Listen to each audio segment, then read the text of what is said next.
Now we can extend the range of the chord a little bit. And what I mean by that is we can add the seventh to it, kind of like what we did when we were working with the C major chord in the C major scale. We have 1, 3, 5, again, A, C, and E. A, C, E.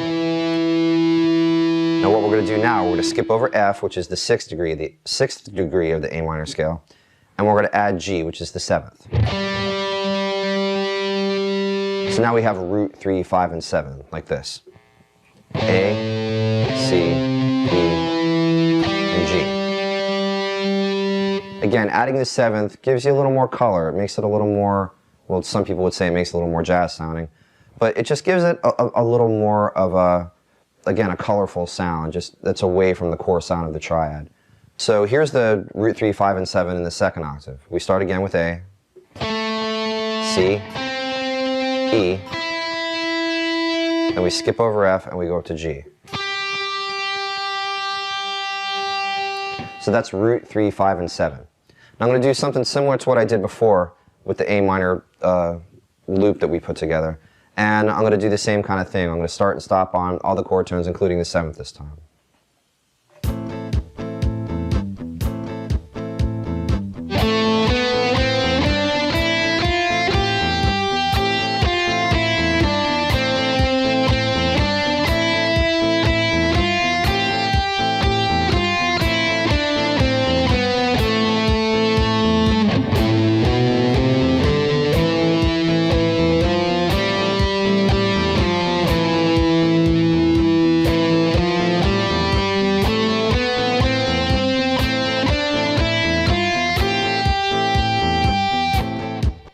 Okay, now we're going to go one step further from the seventh. We're going to go up to the ninth, again, just like we did with the major scale before. So here's, again, root 3, 5, and 7, A, C, E, and G.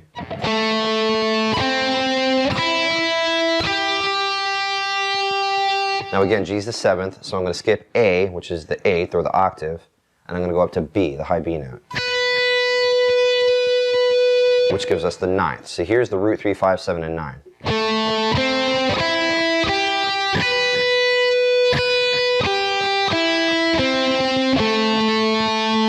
Now that definitely gives you more of a colorful sound, definitely moving more towards a jazz kind of sound, but it's not specifically a jazz thing. I mean, you hear it in rock, pop, you know, all kinds of music. So adding the ninth definitely gives you even more color than you had just with root 3, 5, and 7. So now I'm going to do the same kind of thing that I did, except now I'm going to incorporate the ninth, again, just as a place to stop, to start, to turn around on, that kind of thing.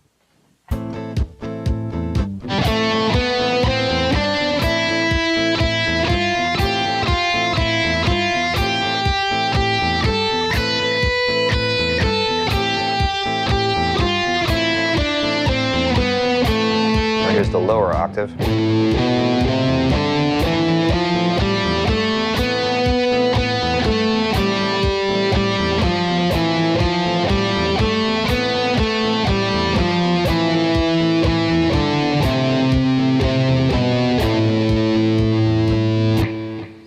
Now again, what I was doing right there was kind of outlining the chord, outlining the A minor 7, A minor ninth sound, by putting all those notes right on the beats, first of all, landing on the chord tones, turning around on the chord tones, maybe stopping on those particular notes, and using the other notes in the scale as passing tones, in between notes that we use to get to and from the other notes in the chord. Now, honestly, what I played right there was very slow. It was kind of boring. You know, I was just trying to outline this just so you can really get an understanding of what's happening here. Now what I'll do is I'll just try to pick it up a little bit. I'll try to play maybe double time of what I was playing before, just to maybe make it sound a little more interesting, just to give you an idea of how it could sound at a slightly, you know, with the notes coming at a slightly faster rate.